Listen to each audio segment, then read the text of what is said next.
If I woke up tomorrow morning and had to start a retail business all over again from scratch, knowing everything that I know now, I would do things very differently to how I did them 10 years ago. Because there are a few things that make retail dramatically easier when you get them right early on. So in this video, I want to walk you through the exact approach I would take if I was starting all over again today. The focus would not be working on 80-hour weeks like I started to. It would be about building the right foundations from day one. And if you are already active, if you're already running your business, you might want to take some of these lessons along with you as well. Have a look back and see how you can streamline your business to make it easier to run now. Because the thing is this, right? So many of you start your business with a passion. Like, you love your products. You love the idea of being around people and helping your customers. You love the idea of being able to be your own boss and run your own shop. But the business side of things often gets figured out as you go along, which means things like marketing, sales, pricing, and systems can feel confusing for a long time, and you're making, if you're anything like me, a load of mistakes along the way, and just keeping your fingers crossed and hoping for the best. And it's also why so many shop owners end up working so incredibly hard, but still feel unsure whether their business is actually moving forwards in the way that they want it to. So if I was starting again, I would focus on these 5 things from the very beginning. But before we go deeper into that, I want to quickly explain something that could help you enormously. If you want clearer direction on how to attract more of the right customers and earn more money, I created something specifically for independent retailers, and it's called the Retail Growth Hub. Inside the hub, I help shop owners build the exact systems that make retail businesses easier to run. Things like attracting customers consistently, converting visitors into buyers, increasing how much customers spend, encouraging customers to come back and buy more often, and knowing exactly what to focus on next. Instead of trying to figure out everything all on your own, members get step-by-step processes that they can actually follow. And one of the biggest benefits is you're not doing anything on your own anymore. Members can ask me as many questions as they like every weekday. If you're stuck on something or you're trying to make a decision about your business, you can ask. You will have a retail coach in your pocket as you grow your business. If you'd like to know more about the Retail Growth Hub, simply click the link below this video. Now, let's get back to what I was doing if I was starting all over again. The first thing I would focus on is choosing a very clear customer base. Not everyone, not anyone who likes lovely things, a very specific group of people. Because the clearer your customer is, the easier everything becomes. Your marketing becomes clearer.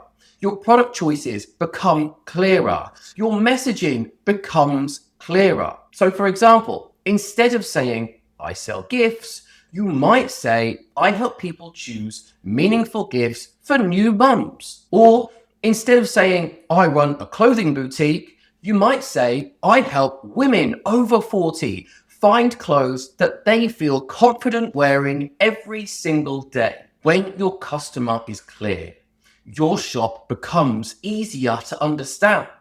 And shops that are easier to understand attract the right people faster. Something interesting about this step is that most retailers start their businesses completely the other way around.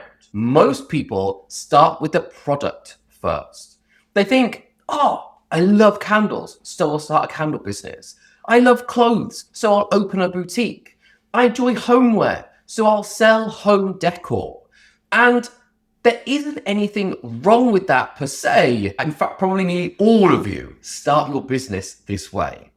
But if I was starting again today, knowing everything I know now, I would flip that order. So instead of starting with the product, I would start with the customer and then find the product that best suits them. Because when you understand the customer first, you understand their lifestyle, their frustrations, what they're actually looking for, choosing the right products to serve them in the most beneficial way becomes much easier. The second thing I would do is create my hero product. So here is where you pick the most beneficial product to your category of customer that you want to serve the most. Because so many of you at this point now try to sell too many things all equally.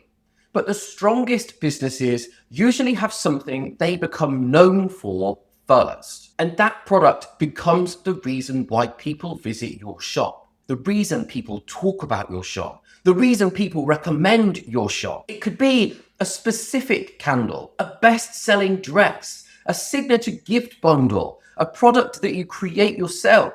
Consider your ideal customer from step one, their desires, their frustrations, their problems. Your hero product is the thing that would help them to achieve whatever it is that they're looking for in the biggest, the best, or the fastest way. Once you have a hero product decided, then you can start curating the rest of the products that you stock around this, so everything else becomes easier to build. The third thing I would focus on now is visibility, because a brilliant shop that nobody knows about is always going to struggle. It doesn't matter how good your products are or how beautiful your shop might be. If people aren't reminded that you exist, they simply won't think about you when they need what you sell. And this is where so many retailers unintentionally get stuck, because they might post occasionally on social media. They might update their window displays every now and again. But there isn't a consistent system that keeps the shop visible so people can keep finding them. Visibility really means making sure people in your local area are regularly reminded that your shop exists and why they should come and visit you. Now, that can come from several places. Your window display, for example, is one of the most powerful marketing tools a shop has. It should stop people walking past and instantly communicate what your shop should be known for. Your Google presence is another huge one. Many customers search for things like gift shop near me, boutique near me, before they even start walking around the high street. If your shop appears there with good photos and great reviews, you suddenly become part of their decision. Then there is social media, which many retailers use, but often without a clear message. The goal isn't just posting products or silly videos. It's reminding people who your shop is for and what makes it worth visiting. Then we have local partnerships, because these are so underrated, but a great way to build trust and visibility. Working with other businesses, holding local events, or even working with community groups can introduce your shop to people who may never have discovered you otherwise. And sometimes visibility comes from simple things like events, launches, workshops, and seasonal moments that give people a reason to visit. All of these small signals add up, because the goal of visibility is very simple. When someone thinks about the type of product that you sell, your shop should come to their mind first. When that happens consistently, attracting customers becomes much easier. Once people start coming into the shop, the next step is helping them decide to buy, and not without feeling like some sleazy car salesman. And this is where so many retailers that come to speak to me lose sales, because they're worried that they're going to be coming too salesy. You cannot allow people to make these decisions on their own, okay? A customer who walks in, looks around, and is expected to figure out everything all by themselves. Which product is best? What most people buy? What goes well together? What's worth the money? These are a lot of decisions that you are allowing somebody to come into your space and then have to make all of those choices on all by themselves. Your shop needs to be created in such a way that you are helping them to answer these questions and make a decision that is best for them in the easiest and simplest way possible. Because when customers have too many questions in their heads, something very predictable happens. They delay the decision, and in retail, delayed decisions usually means they walk back out of that door empty-handed. So the goal of a good retail environment isn't just to display your products beautifully, it's to guide customers towards a decision. And this is where what I call buying triggers becomes very powerful. For example, something as simple as a bestseller sign immediately answers one of the biggest questions customers have, which is, what do people usually buy here? A staff recommendation does something similar. It reassures the customer that somebody who knows the products has already helped narrow the options. Product bundles are another powerful trigger. Instead of asking the customer to choose several items separately, the shop presents combinations that already work well together. This reduces effort and increases confidence. Problem-solution displays are also very effective. For example, instead of simply showing a product, you frame it around the situation it helps with, helping customers immediately recognize why they might need it. And then there are price anchors. When customers see products at different price points, they understand value much more easily. Without the context, people often hesitate because they're unsure whether something is reasonably priced or not. And all of these signals are really subtle, but they make a massive difference because they remove something that stops many customers from buying. And that something is decision friction. The easier it is for a customer to decide, the more likely they are to buy. And when shops intentionally build these kinds of signals, conversion improves naturally. Now, the final thing I would do is build systems much earlier than most retailers do, because systems are what turns effort into consistent results. Most small businesses actually run on a lot of effort. The owner is pushing everything forwards. They're thinking about the marketing, they're thinking about the sales, they're solving problems as they appear. But the moment the owner gets tired, busy, or distracted, the business completely slows down. And that's exhausting. Systems change that.